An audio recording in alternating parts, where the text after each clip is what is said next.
uko bwije nuko bukeye umwuka w'intambara urakomeza kuzamura amarere kandi umwuka w'urupfu ugakomeza gukwira hirya no hino kuri mwene muntu mu mpande enye z'isi zitandukanye. Ijoro rirasimburana n'irindi joro, umwijima ugasimburana n'undi mwijima. Urusaku rw'amasasu n'ibiturika by'imbunda bya za misile birebire ntibihwema kandi biva ku muryango bizengereza mwene muntu kandi bisakuriza isi. Umuborogo n'urusaku n'intimba n'agahinda n'ishavu kuri mwene muntu bikarushaho kugwira. Ibyo biturika byose uko niko bikomeje kuzengereza igihugu cya Ukraine ndetse n'Uburusiya. Uko niko bikomeje kuzengereza Repubulika ya Demokarasi ya Kongo ndetse n'abarwanyi ba M23. Uko niko biturika bikomeje kuzengereza Isiraheli ndetse n'ibihugu by'Abarabu ndetse ku by'umwihariko bifashwa n'igihugu cya Irani. Igihugu cya Irani gitera inkunga ibihugu byose by'Abarabu ndetse n'imitwe yose yahagurukiye kurwanya igihugu cya Isiraheli muri aka karere k'uburasirazuba bwo hagati. Ibyo biravuga iki? Aha ni ku isi ya Bibiliya wahageze. Isi ya Bibiliya ni ijambo rifite amagambo birarigize urumva mu isi ndetse na Bibiliya. Niyo mpamvu hano ku isi ya Bibiliya uhumvira ibyabaye n'ibirimo biba n'ibindi bizabera hirya no hino ku isi, dore byose bifite ireme ku buhanuzi bw'ibyanditswe byera byahumetswe n'Imana. Intego y'isi ya Bibiliya ni ugusomera mwene muntu ibyo bimenyetso by'ibihe kugira ngo arusheho gukora ibyo Imana ishaka, amaze azarushaho kubana n'Imana iteka ryose ubwo isi izaba ishiranye n'ukwifuza kwayo. Kubera ko hano ku isi ya Bibiliya kugira ngo twumve iki ibyo bivuze, reka tugaruke ku murongo wa 37 w'igice cya 11 cy'umuhanuzi Daniyeli twumve uko marayika yabisobanuriye Daniyeli. Uwo murongo yagize ati, kandi uwo mwami ntazita ku mana za ba sekuruza cyangwa ku gushaka abagore cyangwa ku cyitwa imana cyose, kuko azishyira hejuru ngo asumbe byose. Uyu ni umwami w'amajyaruguru cyangwa se w'ikasikasi. Izi ntambara z'umwami w'ikasikasi n'uw'ikusi kuri ubu ngubu zikaba zigeze aho zihanganishije isi ya gikapitaliste ndetse na komunizme kuri ubu irimo igenda yiyuburira mu cyiswe BRICS, umuryango w'amahoro n'ubukungu n'umutekano ku isi.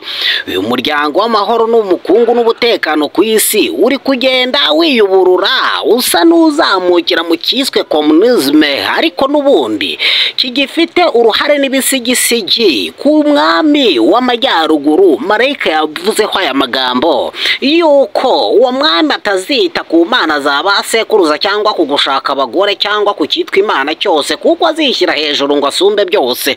Ibi byasohoye ku uyu mwami w'amajyaruguru ari we komunizme, cyangwa se wavuga kuri ubu ngubu ihagarariye cyangwa gihagarariwe n'igihugu cy'Uburusiya, kuko marayika yari yaravuze ko atazita ku cyitwa imana cyose cyangwa ku gushaka abagore. Ibi byasobanuye kandi ubuhanuzi bugaragaza yuko ubutegetsi bw'Uburusiya bwasezereye abagore bose ubwo bwasenyaga icyiswe komunizme, bigaragaye yuko uwo bahanganye yamushyizeho igitutu gikomeye cyane, akamubwira yuko ngo ari guteza umutekano muke mu isi, ko natabihagarika agomba kumusya akamuhindura umucanga.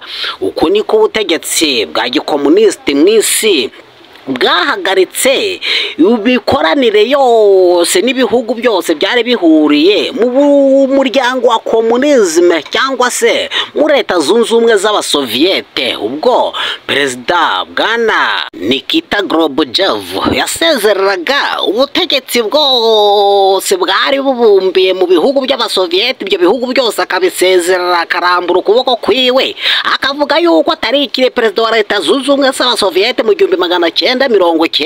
Iryo ibendera ry'umutuku ryaramanuwe hazamurwa iryo Burusiya.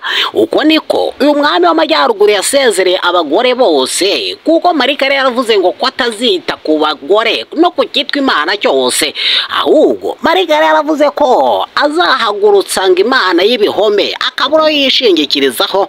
Mu gihe amaze gusezera ibihugu byose byaba biri bikubiye muri Leta Zunze Ubumwe z'Abasoviyete mu cyiswe komunizme, uyu mwami w'amajyaruguru y'Amajyaruguru cyangwa igihugu cy'Uburusiya kimakaje kwimakaza imana y'ibihome. Imana y'ibihome ni ubuhanga bwa gisirikare n'ubutasi bwo ku rwego rwo hejuru no kwiringira intwaro zikomeye cyane. Uburusiya bwashyize imbere gushyira imbaraga n'ingengo y'imari ikomeye cyane iremereye mu kwiyubaka cyangwa mu kwimakaza cyangwa mu gukereya intwaro zifite uburemere bukomeye cyane zizamuka ku birometero bihumbi 5 mu kirere zigacurika zikamanuka zikisekagura ku isi zikayisya zigahindura ivumbi. Uku niko uyu mwami w'Amajyaruguru yimakaje imana y'ibihome, ubu buhanga bwa gisirikare no guteza imbere ubutasi bukomeye cyane no gucura intwaro ziremereye zo ku rwego rwo hejuru. Uko niko yanze kwibahiriza cyangwa se yanze gukurikiza iby'imana zabase gukuruza cyangwa ukwita ku gushaka abagore, ahubwo yimakaza imana y'ibihome. Uku niko umwami w'Amajyaruguru yashyize imbere guteza imbere imana y'ibihome, ahagurutsa cyane ingengo y'imari guteza imbere ubuhanga bwa gisirikare kugira ngo ahangane n'uwo bahanganye cyane ari we kapitaliste. Ariko uyu kapitaliste we ntabwo yigeze ahagarika ku gushaka abagore. Uko uyu mwami w'Amajyaruguru yahagaritse kugirana imikoranire n'abagore cyangwa se kuvuga ibihugu byose bari bahuriye mu muryango wa komunisme, uwo bahanganye we ntabwo yigeze ahagarika ku gushaka abagore ari byo bivuga ibihugu byose bahuriye mu muryango wa kapitaliste.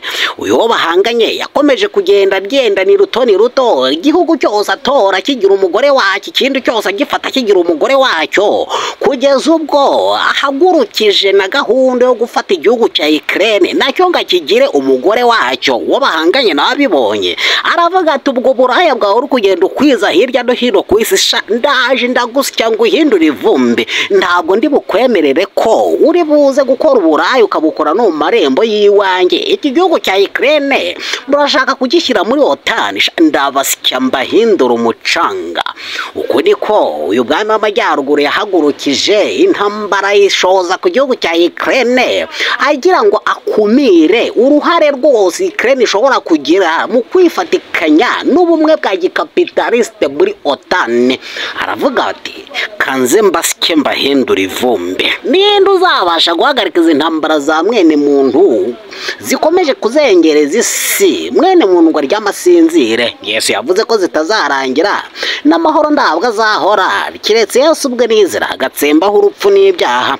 Uko ni ku gihugu cy'Uburusiya cyashoje intambara 2022 ku gihugu cya Ukraine kugeza amaginga ya iracyarimbanije. Ariko kuri ubu iyi mana y'ibihome nayo bari kugenda bayirya amajanja, bayigenda bayigera munono, nguko isezerano umwami w'Amajyaruguru yahawe yuko azanisha ibihome birusha ibindi gukomera. Mbese azabigeraho ko ibihome birusha ibindi gukomera mu isi ari byo muryango wa gikapitaliste bikomeje kuzamura amarere. Aya marere yazamukiye kubwo iki gihugu cya Ukraine ubutasi bwa gisirikare bwabashije guhagurutsa za drone zikomeye cyane. Baragenda basanga wa mwami w'Amajyaruguru iwe mu marembo, mu nzu iwe mu mbere neza bamanoziye mesire basekagura uruganda rutunganya za mana z'ibihome z'umwami w'Amajyaruguru. Uko ni ku ruganda barusenyaguye bararushiririza baruhindura ivumbi, yewe bararusya mu kimbo cyo kuzamuka ivumbi hazamuka umuriro. Ninde uzabasha guhagarika izi ntambara za mwene muntu ngo mwene muntu aryamasinzire? Ni mu gihe umwami w'Amajyepfo uruhande rwitwikira agashuka ka kirepubulika, umukandida wabwo uje ari perezida wa 47 kuko yari yaje yari perezida wa 45 mu gihe yari ari kwiyamamariza kuba perezida wa 47 agaruka ku ruhembe rw'umuheto, yari yaravuze ko intambara mwise zazihagarika. Mbese koko izi ntambara zizahagarara cyangwa nibwo zigiye zarimbanya? Yesu yavuze ko zitazarangira n'amahoro ntabwo azahora kiretse ubwe nizira hagatsembaho urupfu n'ibyaha. Mu gihe uyu mwami w'Amajyepfo uruhande rwitwikira agashuka ka kirepubulika buri kugenda rwiyamamaza ko rugomba kurangiza izi ntambara ziri kubera hirya no hino mu isi, niko rusinyishije Repubulika ya Demokarasi ya Kongo n'igihugu cy'u Rwanda ngo nibasinya amasezerano y'uko intambara zo mu karere k'uburasirazuba bwa Kongo zihagaze mu biyaga bigari. Mbese ibiyaga bigari nibyo bifite intambara ziremereye kurenza iz'uburasirazuba bw'Uburayi buhera, ku rwego rw'uko kapitaliste na komunisme bikomeje kuzengereza mwene muntu. Ninde uzabasha guhagarika izi ntambara za mwene muntu ngo mwene muntu aryama asinzire? Yesu yavuze ko zitazarangira, amahoro ntabwo azahora keretse ubwe nizira hagatsembaho urupfu n'ibyaha.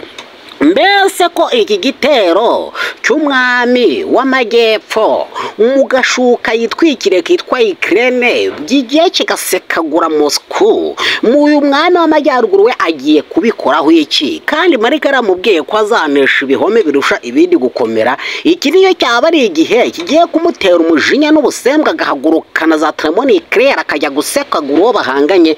Ntukure urushinge rwawe hano ku isi ya Bibiliya. Isi ya Bibiliya turi hano kugira ngo tukubwire ikigiye gukurikiraho ejo.